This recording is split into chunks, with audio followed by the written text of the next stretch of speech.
Hi, welcome to my course on Buddhism and modern psychology.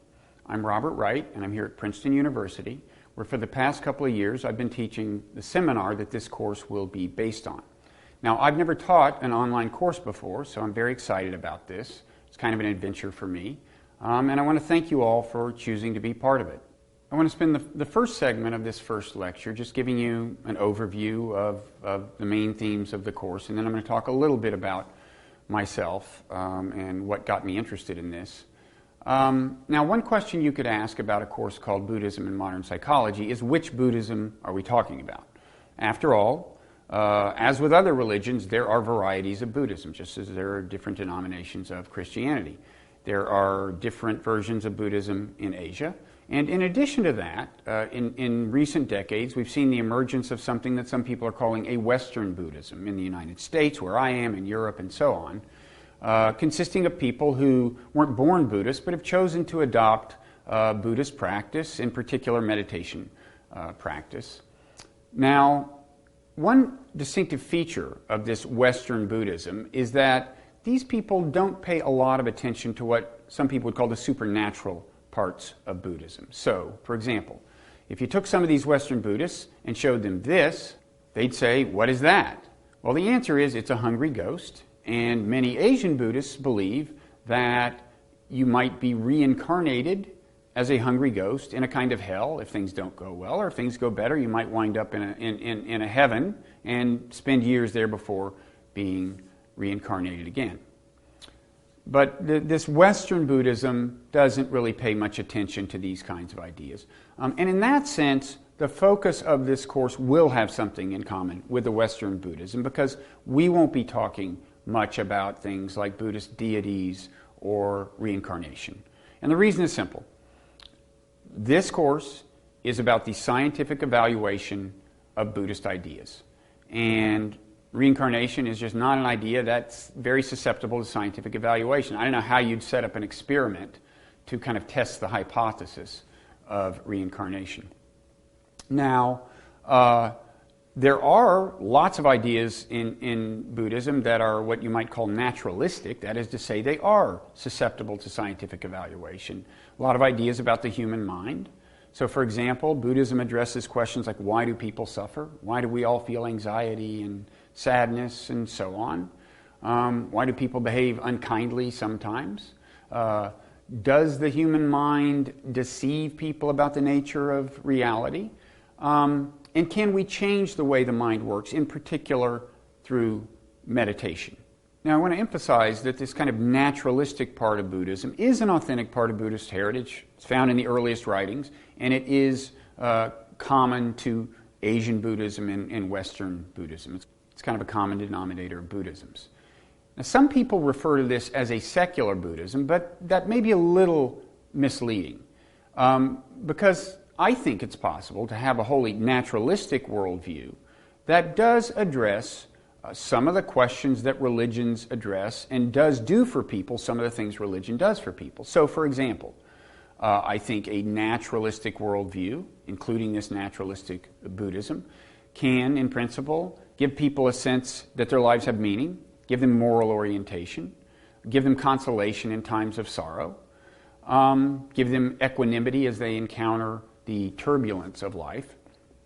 Now, whether that means that you could call this naturalistic version of Buddhism religious depends ultimately on how you are going to define religion. One of the broadest definitions I've seen comes from William James, the great American psychologist, who said that the kind of animating essence of religion is the belief that there is an unseen order and that our supreme good lies in harmoniously adjusting ourselves thereto. Now, Buddhism does, in a sense, say that there is an unseen order that we should adjust ourselves to. Now, it's not talking about a kind of cosmic plan. The unseen order that is referred to is the truth about the way things work, the truth about the structure of reality, the truth about human beings, even the truth about yourself. According to Buddhism, these truths often go unseen because the human mind contains certain built-in distortions, illusions.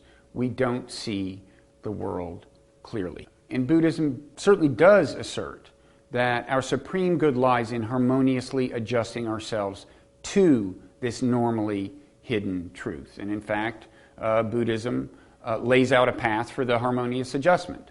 It lays out what it considers to be the truth about reality and tells us what we need to do to bring our lives in line with that reality. And the Buddhist claim is that we can thereby relieve our suffering, even end our suffering, and in the process align ourselves with moral truth. At least that's the claim. That is the Buddhist claim. Is it true? Is the Buddhist diagnosis of the human predicament, of why there is suffering, true? And the prescription for the human predicament powerful and effective? Well, that's largely what this course is about. And I hope it's not too much of a plot spoiler to say that I do think that modern psychology is in some respects lending support to Buddhist ideas. For example, I think psychology does show us that certain deceptions, distortions are built into the human mind, and actually that we do suffer as a result. And I think even some of the more radical sounding Buddhist doctrines are getting some support. For example, Buddhism says that there is a sense in which the self, that is the thing I think of as running the show, the thing inside me, does not exist in a sense. And I think psychology is also raising real questions about the actual nature of what we think of as the self. Now, when I talk about modern psychology, I definitely mean to include evolutionary psychology. And that is the study of how the human mind was shaped by natural selection. And I think there is evidence that some of these delusions that the mind is subject to were actually built in by natural selection for reasons we'll come to. The mind is kind of programmed that way. But to say that something is natural or was engineered by natural selection isn't to say that it's not changeable. And in fact, part of the idea of Buddhism is to do what you might call kind of counter-programming of the brain, in particular through such techniques as meditation, and kind of neutralize some of these tendencies that I would say were built into the brain by natural selection. And in fact, one thing I like about Buddhism is the sheer audacity of it. You know, it's kind of like a rebellion against our Creator, natural selection. It very much wants to run in opposition to some of the logic by which natural selection wired the brain. Now, I should emphasize that it's not a complete rebellion against natural selection. Buddhism does make use of some things natural selection ingrained in us, including, love, compassion, rational thought. But still, it's a pretty thoroughgoing rebellion we're talking about. Now, can the rebellion be successful? I've already suggested that modern psychology lends support to some of the Buddha's diagnosis of the human predicament. But what about the prescription? Can the prescription laid out by Buddhism end or greatly alleviate human suffering by making us see the world more clearly? Well, we're going to be hearing from some people who say that it's worked for them. These are people I've talked to over the last few months. But I want to emphasize that I'm not just interested in the question of whether meditation has made them happier, made them suffer less, but whether it has done that by helping them see the world more clearly, whether dispelling these illusions that seem to be built into us is the key to happiness. Now, in looking at this issue, we will also be hearing from some prominent psychologists that I've also been having conversations with over the last few months. And we'll be looking at various kinds of evidence, brain scans, social psychology experiments. And we'll also be hearing a little bit from me about my experiences with meditation. I'm not a hardcore meditator. I don't meditate hours a day. But I do try to meditate every day. And perhaps more important, I have done some of these 1-week silent meditation retreats, which are pretty intense and involve a whole lot of meditation and not much else. And they can have dramatic effects on your consciousness. And I think these have given me a glimpse of what some of these much more serious meditators experience and the conclusions they reach about how their mind is working. These retreats are really probably the main thing that got me interested in this whole area, and they're the reason that I decided to research it and write about it and teach about it. At the same time, my interest also grows out of my previous work in a kind of natural way. About 20 years ago, I wrote a book called The Moral Animal about evolutionary psychology, when that term, evolutionary psychology, was just starting to circulate. And then I went to teach in the psychology department of Penn, the University of Pennsylvania, for a while.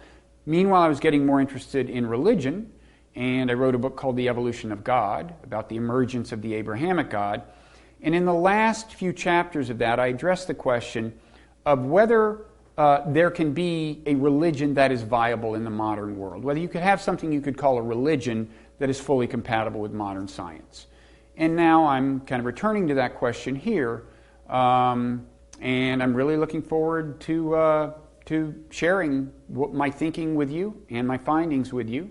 So now let's dive into the course and move on to the second segment of Lecture 1.